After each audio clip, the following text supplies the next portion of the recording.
Halo, selamat siang, Mektian. Kembali lagi bersama saya, Adam Ibrahim Aji, selaku analis dari PT Maxco Futures, yang seperti biasa akan memandu Anda untuk menganalisis apa-apa saja yang terjadi di dalam pasar, baik secara fundamental ataupun teknikal, di mana diharapkan bisa membantu Anda mengidentifikasi peluang yang ada di dalam pasar.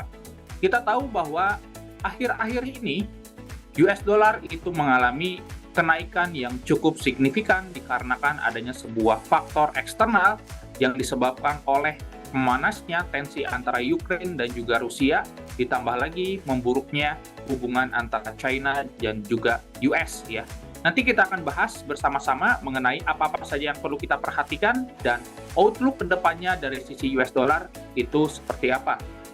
Oke, saya akan langsung share terhadap apa-apa saja yang perlu kita perhatikan di dalam satu minggu ini. Kembali lagi bahwa all eyes still on data US, yakni di hari Senin ini akan rilis data US durable goods dan juga US ISM manufacturing. Dan juga ada data US yakni di hari Jumat mengenai US ISM services. Ini merupakan data yang berhubungan dengan aktivitas investor. Tentu bila mana kedua data ISM ini menunjukkan adanya improvement, menunjukkan adanya sebuah perbaikan, maka ada potensi bahwa inflasi di US itu masih berada pada level yang tinggi, sehingga memaksa Federal Reserve itu menaikkan suku bunga yang jauh lebih agresif lagi. Dan hal itu sudah kita konfirmasikan ya berdasarkan data NFP yang sudah kita dapatkan, kemudian data retail sales, data PPI, dan juga data yang baru saja rilis di hari Jumat kemarin mengenai spending dan juga personal income, dan juga PCE yang menunjukkan adanya sebuah peningkatan. Dan itu diartikan sebagai sebuah potensi resiko dari inflasi di US itu stay di level yang tinggi, sehingga dengan sejalan itu, maka US dollar akan ada potensi penguatan karena ekspektasi pasar bahwa Fed harus menaikkan suku bunga sebesar 50 basis point. Kemudian data selain dari US itu akan ada rilis dari CPI Eurozone dan juga ECB meeting minutes di hari Kamis nanti. Tentu ini merupakan event yang notabene event beresiko, dan event yang beresiko itu akan membuat pasar mengincar aset yang aman, yakni US dollar. Dan kita tahu bahwa ada potensi US dollar itu menguat hingga ke hari Kamis nanti akibat sentimen risk off di dalam pasar. Sentimen risk off merupakan sentimen yang penuh dengan ketidakpastian seperti ECB interest rate decision di sini ya ketika meeting minutes, dan juga melonjaknya tensi antara Ukraina dan juga Rusia. Kita akan lihat dari sisi headline apa saja yang perlu kita perhatikan, yakni dari sisi berita mengenai meningkatnya ketegangan Rusia. Di sini ada China bahwa melaporkan akan membantu Rusia untuk mengirimkan 100 strike drone ya untuk membantu menginvasi Ukraina. Tentu ini adalah suatu berita yang notabene negatif ya, bagi outlook secara global, dan negatif untuk outlook global itu adalah suatu hal yang membuat US dollar mendapatkan traksi penguatan.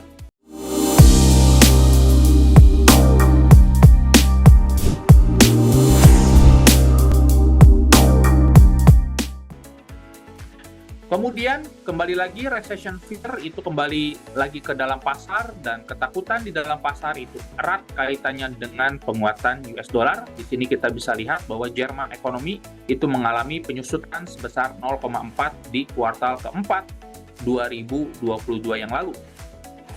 Tidak hanya Jerman, di sini Australia pun memiliki resiko untuk resesi karena suku bunga itu diproyeksikan akan melebihi apa yang dinaikkan oleh Federal Reserve. Tentu ini membebani outlook secara global karena dengan suku bunga yang meningkat itu akan membebani investor untuk meminjam uang ke bank. Mengapa? Karena bunganya akan semakin besar.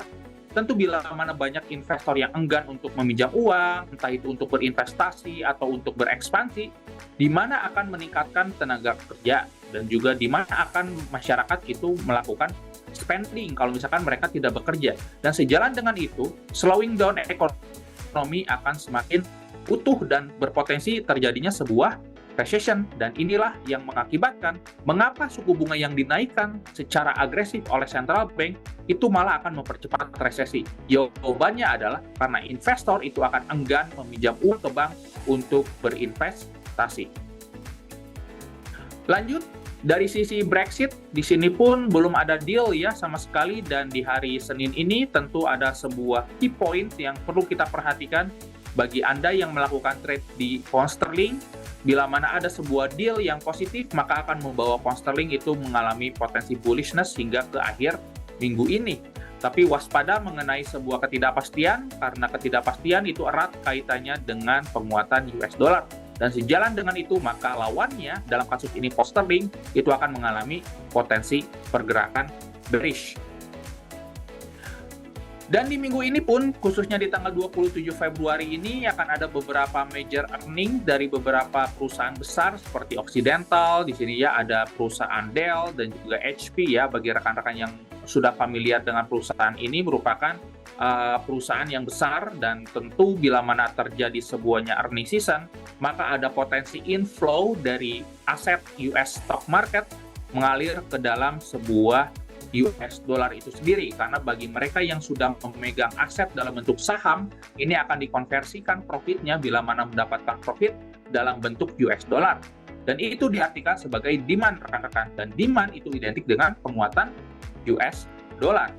Dan kita akan melihat dari sisi teknikalnya, US dollar mengalami penguatan yang signifikan di hari Jumat kemarin hingga close breakout di atas 105 di sini ya. Level 105 sudah tertembus sehingga ada potensi untuk revisit ke 106, menguji area gap yang terbentuk di area 106 yang terbentuk di November 2022 ya. Kita bisa tandai level ini sebagai next target oleh harga, dan bila mana harga menyentuh level ini, maka ada potensi lawan dari US dollar, yakni XU ataupun itu GU ataupun itu Euro USD, itu akan mendapatkan traksi perlemahan. Kita akan lihat dari sisi Euro USD, karena kita tahu indeks dolar ada potensi menguat, maka dari itu Euro USD ada potensi untuk bergerak turun ya, karena secara teknikal pun ini masih bergerak dalam kondisi yang downtrend. Rekan-rekan, kita bisa lihat di sini secara teknikal time frame yang jauh lebih kecil itu masih menunjukkan adanya sebuah pergerakan turun ya, bahkan membentuk downtrend channel. Kita bisa optimalkan untuk melakukan trade dengan mengambil posisi penjualan di Euro USD ya. Next targetnya ada di 1.05, akan tetapi kita bisa rekomendasikan sell ketika harga revisit ke 1.06 terlebih dahulu, barulah di area ini kita melakukan penjualan untuk mengambil pergerakan ekstensi turun ke 1.05. Kemudian kita akan bahas GBP USD ya, karena erat kaitannya pound sterling ini dengan Brexit. Secara teknikal pun di sini ada potensi untuk pound sterling membentuk sebuah flag pattern ya. Kita bisa lihat ada pergerakan impuls di sini, kemudian correction, dan ada sebuah pergerakan potensi revisit ke 1.18 ya di area ini. Dan dari sisi fundamental pun ini cenderung mendukung ya, karena ada potensi US dollar itu masih mendapatkan traksi penguatan ya, karena sentimen resiko di dalam pasar. Kemudian bagi rekan-rekan yang trade di gold, ini waspada karena secara teknikal masih membentuk sebuah tren turun ya di dalam sebuah downtrend channel yang saya garis bentuk ini. Bagi rekan-rekan yang ingin melakukan short, bisa lakukan short di 18.10 ya, dengan stop loss di atas 18.23, targetnya bisa tepatkan di 1.800 atau bahkan di 17.85 ya. Karena kembali lagi market movernya masih tertuju terhadap US dollar, jadi ada potensi bahwa gold ini tertekan ke arah bearish movement.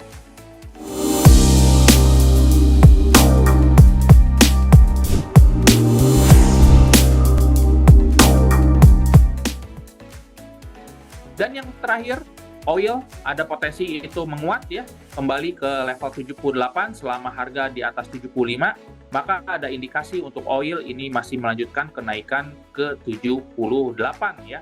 Dan secara demand pun outlook-nya meningkat karena reopening China itu akan meningkatkan demand terhadap oil. Dan demand yang meningkat secara value itu oil cenderung mengalami traksi bullish. Oke, itu saja mungkin rekan-rekan untuk market outlook di minggu ini dan apa-apa saja yang perlu kita perhatikan. Kembali lagi, all eyes still on US dollar data dan juga all eyes still on Federal Reserve. Oke, happy trading, safe trading. Assalamualaikum warahmatullahi wabarakatuh.